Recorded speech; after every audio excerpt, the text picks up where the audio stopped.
let's get cracking on a brand new week, and it's a very special week because not only are we starting the week off with my boyfriend here, Ted Reeder. Hey, how you doing? How you doing? It's local food week, right, Teddy? Local food Ready? week.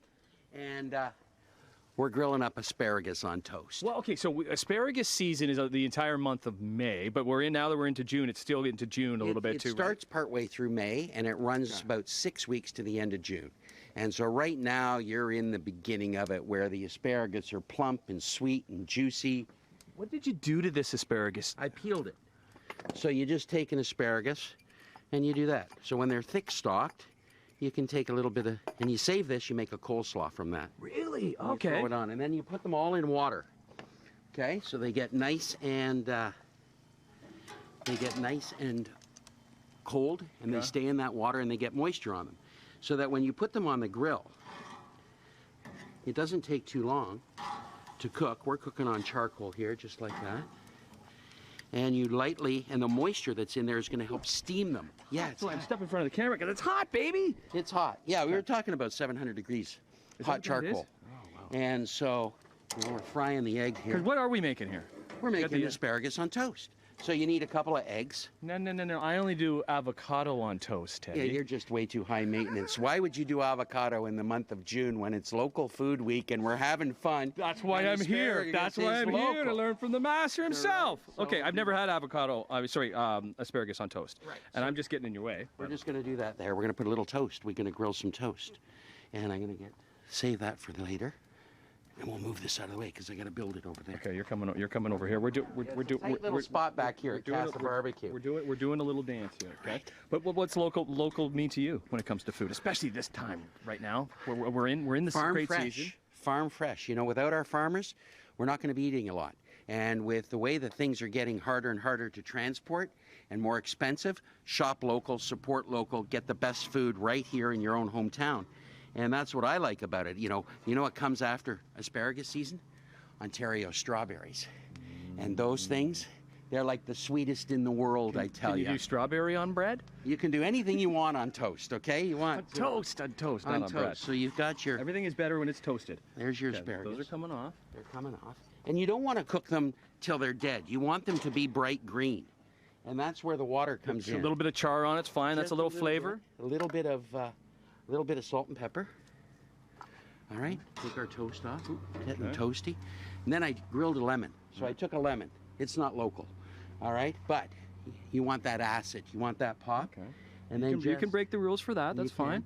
And you drizzle that hot grilled lemon over top. All right, we take our toast. Okay, we got toast there. You don't need to butter your toast. We're taking white kidney beans. And I'm using canned kidney beans, and these are local as well. And so I just mash them out with a spoon a little bit. I added some dill, some red onion, a little bit of chili. And you spread that on the toast. Okay? Just like that, nice little layer of it. And then this. You take your asparagus and you line them all up.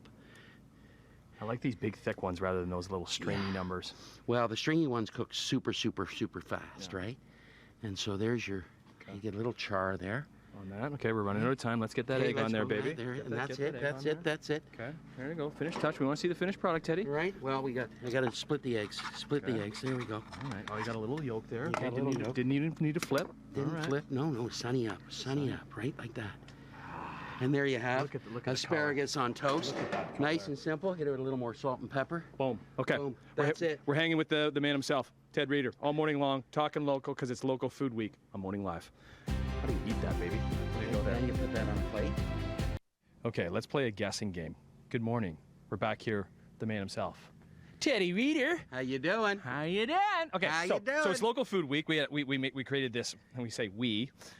Ted, You've done nothing so far. Nothing, just trying. You're holding the mic. Chasing you around. Oh, what are you doing now, Ted? Okay, but it's local food week, so we're promoting all the wonderful local food. It's June. There's so much going on.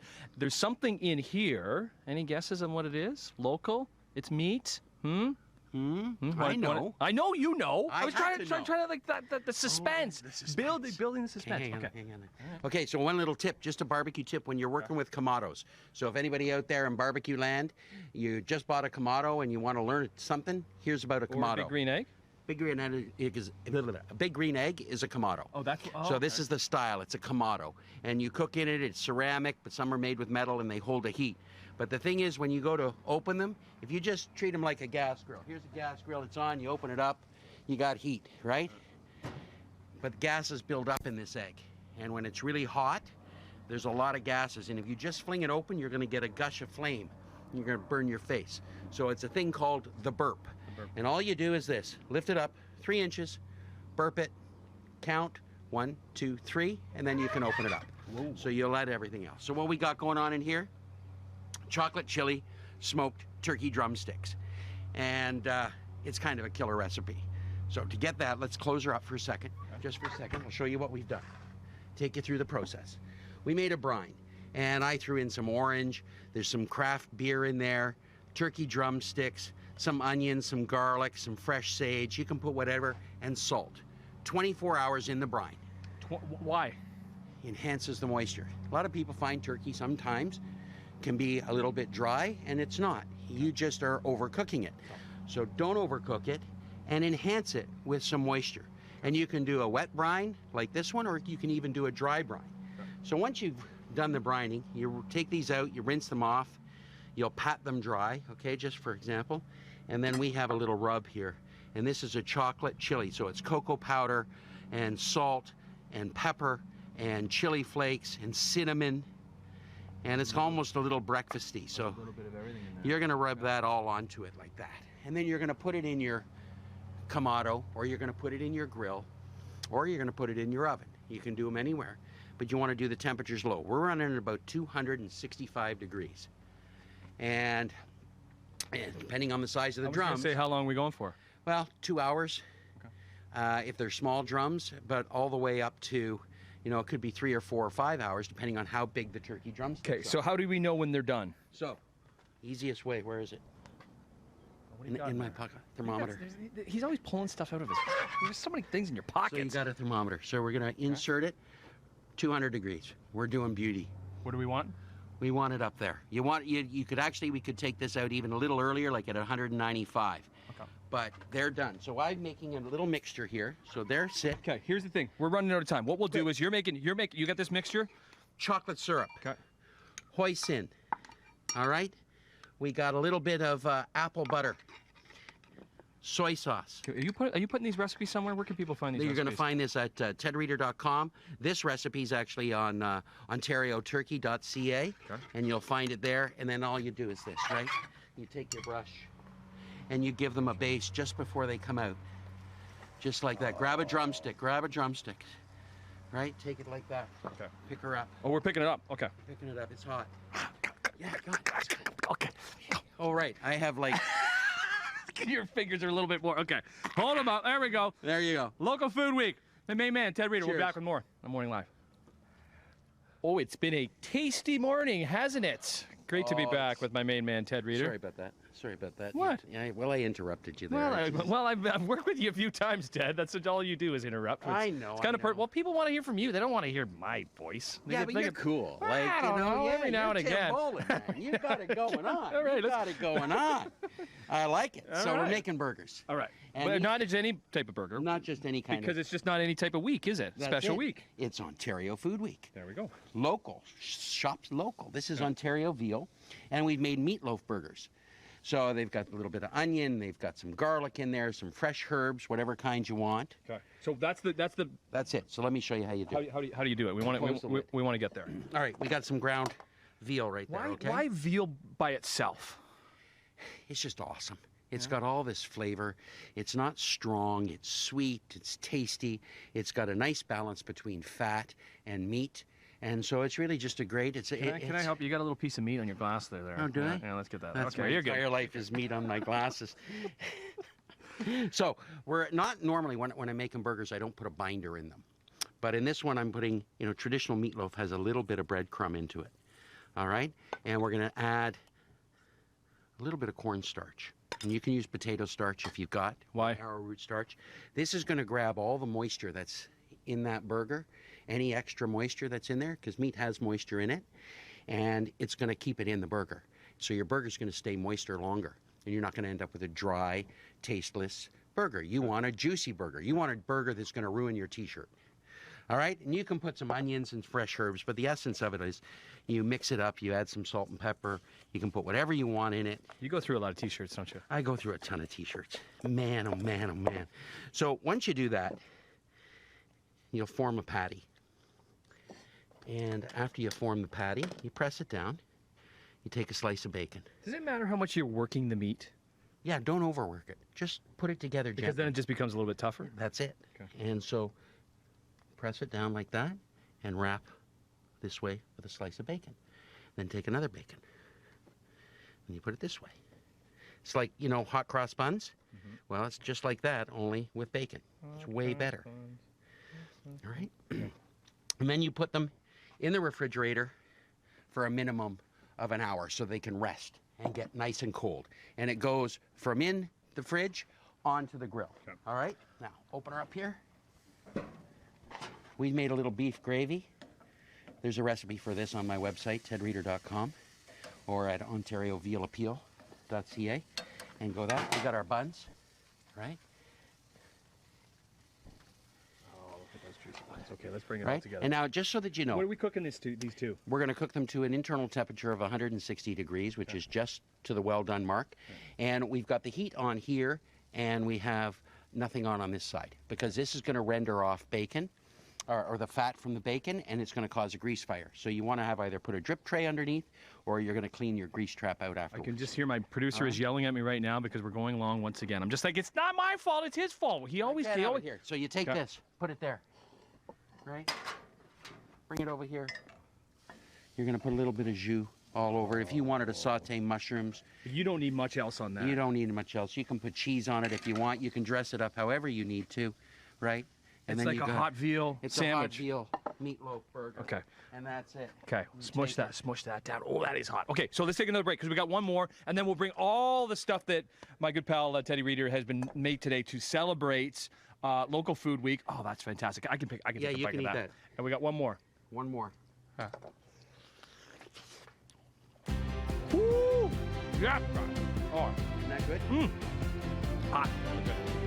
Ooh, giving that turkey just a little bit of love, a little bit of zhuzh, because that's what my main man Teddy Reader does. What a morning we have. Oh, we're having a tasty time. I'd say so. Okay, Good to so be here. anybody that hasn't been around, it's local food week in Ontario, and it's a perfect time of year. It's the beginning of June. Everything's popping. Everything's coming. And so, if anybody hasn't been watching, what do you make so far here, Teddy? This was grilled asparagus on toast with a white bean puree on the bottom, or a white bean mash, I should say, and a sunny side up fried egg. Smoked chocolate and chili turkey drumsticks, brined, rubbed with chocolate, ancho chilies, a little bit of cinnamon, salt and pepper. We've got our bacon-wrapped veal meatloaf burgers with a gravy that goes on top, just like Mom's meatloaf, only better and done on the grill. And last, we're doing stuffed portobello mushrooms. So You got to get me on the portobello train this is because how- I eat a lot of meat, and which is fine. I think I eat too much meat. So like that's a nice substitute for meat, right? So you're going to have, so you're going to fire roast a chili or a red pepper, any kind, or your orange pepper, this one is, right? And you scrape, see how that is? Put the broiler on it. Just put it on the broiler, put it on the grill, take off the seeds, you'll chop it up. Same with the tomato. You can do this with the onions, with asparagus, with zucchini, with eggplants, any kind of vegetables you want. You make a mix like this. You add some cheese to it like this. No matter what type of cheese. Any kind of cheese you want. Mozzarella, smoked Gouda. But the key to the mushroom is this. You got a portobello mushroom, take the stem off. Save it for soup or stock. And then take a spoon, scrape out the gills. Those gills aren't good. They don't taste Well, good. they taste fine. There's nothing wrong with them, but they get a little bit earthy. And for those that don't like mushrooms, it's what makes the mushroom even a little bit stronger. So scrape it out just like that. And then you'll take your mushroom cap and you're going to put it in a bowl of water. And you're going to soak it, right? And this one I haven't taken the gills out of it. But when it comes here, Why are you doing that? All right, you're adding moisture to it so that when you put it in your grill, it steams the mushroom. And so the moisture in there is steaming it, and you're not drying out your mushroom, making it leathery. So this makes it tender. And so you want to have a portobello mushroom steak, soak it in water. You can add a little balsamic vinegar to it. You could add a little beer to it or whiskey, whatever you want. Let's progress here. And then onto the grill. Okay, So you sorry, put the Keith, I'm mix. getting underway. Here. You put the mix with the cheese and the roasted vegetables on the so you grill the portobello mushroom first, flip it over, top it with your topping, put it on the top rack and close your lid. 20 to 30 minutes at 350, 375 degrees, and you're done, and you've got stuffed portobello mushrooms. Let's take those beauties off. Oh, Are they're done? gorgeous. They're gorgeous, yeah. Take those off. Right there. Look at that. That's number one. There it is there. Let's get that stuff out of the way. Thank you, sir. Look at, I'm your sous chef. Your sous right? chef, I'm just sweeping sous- it all on the floor there, yeah. Yeah, then I'll track it in the house, and then you guess who's vacuuming? Me, vacuuming it all up. Stuffed portobellos, that's it. Thank you. Yeah, get me in trouble with the divorce lawyer.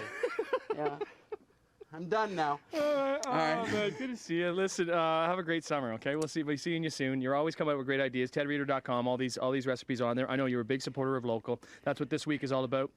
But each and every week. That's it. You know what I mean? Just with food prices going up, it's just so much easier, and there's so much here to be accessible to. And it's full of flavor, and it makes absolutely delicious. So support your farmers, support your local stores, shop support, eat local, and let's have some fun and keep things tasty. And go Cats. And go Cats, that's it. Oscar wee wee, baby, Oscar wee wee.